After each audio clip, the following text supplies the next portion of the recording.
સાબરકાંઠાના પ્રાંતિજ નજીક ટ્રકમાં લાગી આગ. ટ્રક ચાલકનું મોત થયું છે. અમદાવાદથી હિંમતનગર જઈ રહેલા આઈસરમાં અકસ્માત બાદ આગ લાગી. અજાણ્યા વાહન સાથે ટક્કર બાદ ટ્રકમાં આગ લાગી હતી. તો ટ્રકમાં જ આગમાં ચાલક પણ ટ્રકમાં આગમાં બળીને ભડતું થઈ ગયો છે. ઘટના સ્થળે લોકોના ટોળા ઉમટ્યા. હાઈવે પર ટ્રાફિક જામ થયો. પોલીસે સ્થળ પર પહોંચી ટ્રાફિક ખુલ્લો કર્યો.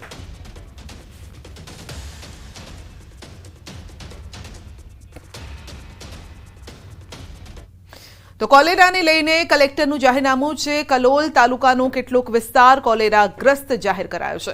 કોલેરાના કેસ વધતા બહાર પાડ્યું છે જાહેરનામું.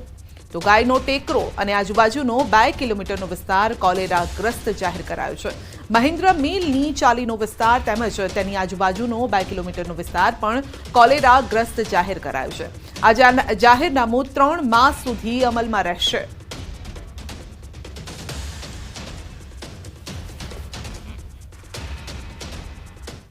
ભણશે ગુજરાત આગળ વધશે ગુજરાતની આપણે વાતો સાંભળીએ છીએ, પરંતુ શિક્ષણ માટે યોગ્ય લાયકાત ધરાવતા શિક્ષકોની જરૂર હોય છે. હાલ તે શિક્ષકોની જે કચ્છ જિલ્લામાં ઘટ છે. કચ્છની જિલ્લા પંચાયત શિક્ષણ સમિતિ હસ્તકની 1665 જેટલી સરકારી શાળાઓ આવેલી છે.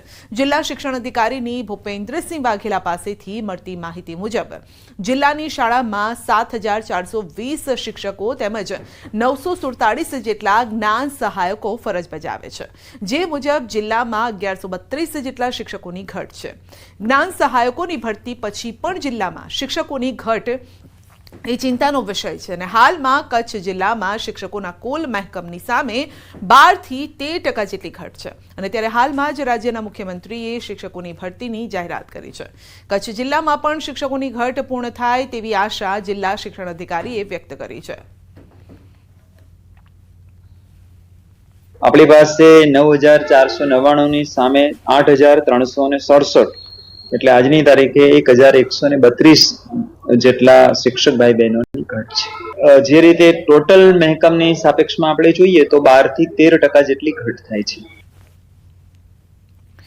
વડોદરા શહેરમાં જ્યોતિષ કામ શીખવાડવાના બહાને મહિલા સાથે દુષ્કર્મ મામલે આરોપી પ્રણવ મંડલના રિમાન્ડ પૂર્ણ થતા ગતરોજ કોર્ટમાં રજૂ કરાયો. આરોપીને પહેરાવવાની હથકડી પોલીસના હાથમાં જોવા મળી. તેમજ આરોપી મિત્ર હોય તેમ પોલીસ જવાન તેના ખભે હાથ રાખીને ફરતા દેખાયા. આરોપીને કોર્ટમાં રજૂ કરવા લઈ આવેલી પોલીસ મોબાઈલમાં વ્યસ્ત નજરે પડી. પોલીસે કામગીરી પર સવાલ ઉઠી રહ્યા છે કે કોના ઇશારે આરોપીને સ્પેશિયલ સુવિધા આપવામાં આવી રહી છે.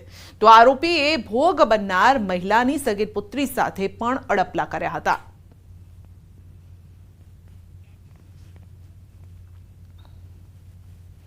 તાપીના વ્યારામાં ફાયર વિભાગે ફાયર સેફટી ન હોય તેવી દુકાનો સીલ કરી છે. અને છેલ્લા 2 દિવસમાં વ્યારાના 5 કમર્શિયલ કોમ્પ્લેક્સની 114 દુકાનોને ફાયર વિભાગે સીલ કરી છે.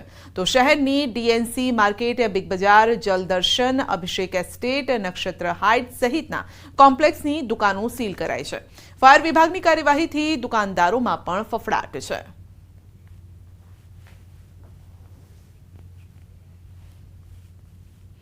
સુરતમાં ભારે વિવાદ બાદ માન દરવાજા ટેનામેન્ટનું મેગા ડિમોલિશન હાથ ધરાયું છે. અને છેલ્લા ઘણા સમયથી ડિમોલિશનને લઈને વિવાદ ચાલી રહ્યો હતો. અને ત્યારે મહાનગરપાલિકાની ટીમ, ડીસીપી, એસીપી, પીઆઈ સહિતના સુરક્ષા તંત્રની ટીમ સાથે ડિમોલિશન હાથ ધરાયું છે.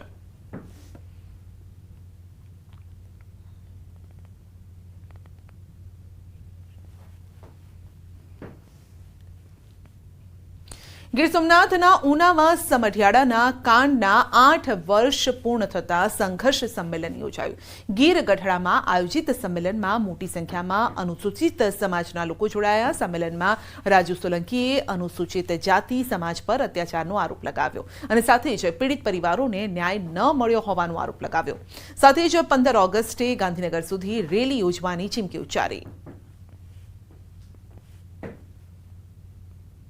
મને અને મારા સમાજના ઉનાકાંડ વખતે જે અમારા ઉપર ખોટા કેસ કરવામાં આવ્યા છે, અમારા સમાજના કેસો પાછા ખેંચવામાં નહીં આવે તો અમે 15મી ઓગસ્ટે ગાંધીનગર જવાના છીએ. ઓછામાં ઓછા 2 લાખ બાઇક અને 5 લાખ દલિતોને લઈ અને અમે અને અમારી આખી ટીમ ગુજરાતભરના આગેવાનો અનુજાતિ સમાજ જિલ્લા દ્વારા ગાંધીનગર જવાના છીએ. તો ગીર ગઢડામાં સંઘર્ષ સંમેલન યોજાયું કારણ કે તેઓ ન્યાયની માંગ કરી રહ્યા છે. ન્યાય નથી મળી રહ્યો અને હવે તેઓએ અલ્ટિમેટમ આપ્યું છે 15 ઓગસ્ટનું. રાજુ સોલંકીએ કહ્યું છે, ચીમકી ઉચ્ચારી છે.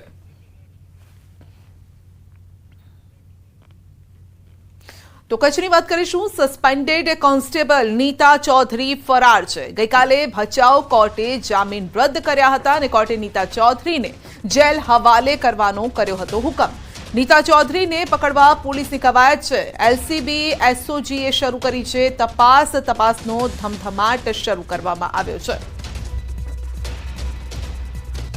તો સવાલ એ છે કે નીતા ચૌધરી આખરે ક્યાં ગયા અને તેમને મદદ કરનાર કોણ છે? શું પોલીસ જ તેમને મદદ કરી રહી છે? ઉચ્ચ અધિકારીઓની શું રહેમ નજર તેમના પર છે?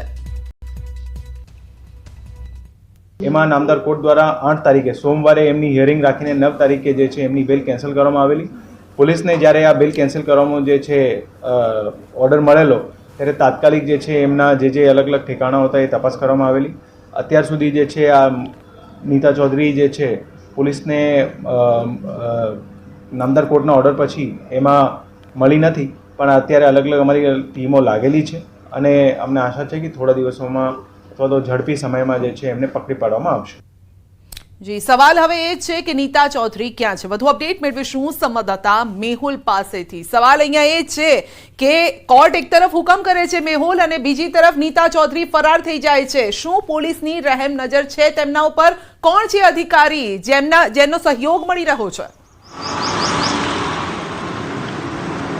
જી સંધ્યા, જે રીતે ચોક્કસથી વાત કરવામાં આવે, ગઈકાલે નીતા ચૌધરી મામલે છે તે બહુ ચર્ચિત કેસ છે. તે મામલે મોટા સમાચાર છે તે સામે આવ્યા હતા. જ્યારે ભચાઉ સેશન્સ કોર્ટ છે તેને નીતા ચૌધરીના જામીન રદ કરી અને જેલ હવાલે કરવાનો હુકમ કર્યો હતો, ત્યારે જે પૂર્વ કચ્છ પોલીસ છે તેના દ્વારા નીતા ચૌધરીના ઘરે અને તેને પકડવા માટે, ઝડપી પાડવા માટે છે તે ચક્રો ગતિમાન કર્યા હતા અને નીતા ચૌધરી છે તે લાપતા થઈ ગઈ હતી. તો બીજી તરફ વાત કરીએ તો પોલીસને સમગ્ર મામલે પૂછતા પોલીસ જણાવે છે કે અમારા દ્વારા વિવિધ છે તે ટીમો બનાવવામાં આવી છે. એલસીબી, એસઓજી, ભચાઉ પોલીસની પણ ટીમો બનાવવામાં આવી છે અને હાલ ઝડપવા માટે છે તે ચક્રો ગતિમાન કર્યા છે. આ સિવાય પોલીસને કોઈ પણ પ્રશ્નો પૂછવામાં આવે છે ત્યારે પોલીસ એ જ જવાબ આપે છે કે આ સમગ્ર મામલે છે તે તપાસ ચાલુમાં છે. જી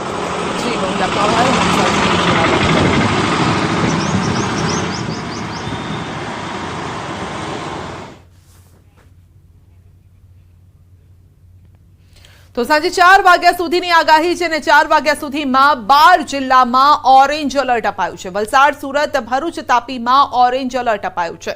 નવસારી, ડાંગમાં પણ ઓરેન્જ એલર્ટ છે. સોમનાથ, ગીર સોમનાથ, જુનાગढ़, अमरेली પણ orange alert. Heavy to very heavy Gujarat region isolated places में दिया गया है. उसका अगले 4 दिन हेवी रेनफॉल आइसोलेटेड प्लेसेस में दिया गया है. और जो सौराष्ट्र क्रॉस रीजन के लिए पहले दिन हेवी टू वेरी हेवी का आइसोलेटेड प्लेसेस 1 दिया गया है और जो डे 2 में हेवी आइसोलेटेड प्लेसेस में चेतावनी दिया गया है. और इसमें जो डिस्ट्रिक्ट D1 में आपका गुजरात रीजन में वेरी हेवी रेनफॉल का आ रहा है डिस्ट्रिक्ट, वो है नर्मदा, बहरोज, सूरत, डांग, नवसारी, वलसाड, तापी, दमन एंड दादरा नगर हवेली. और जो हेवी रेनफॉल का जो चेतावनी दिया गया है वो है छोटाउदेपुर, बडोदरा, आनंद एंड अहमदाबाद.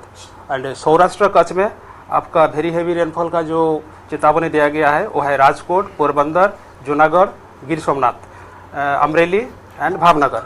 और हेवी रेनफॉल का जो वार्निंग दिया गया है वो है Surendranagar, Junagadh and Morbi, sorry Jamnagar and Morbi, Dwarka, Devbhoomi Dwarka and Diu.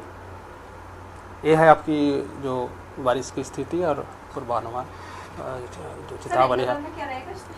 Ahmedabad में हम हेवी रेनफॉल का वार्निंग दे रहे हैं और इसमें लाइट टू मॉडरेट रेन का भी फोरकास्ट है.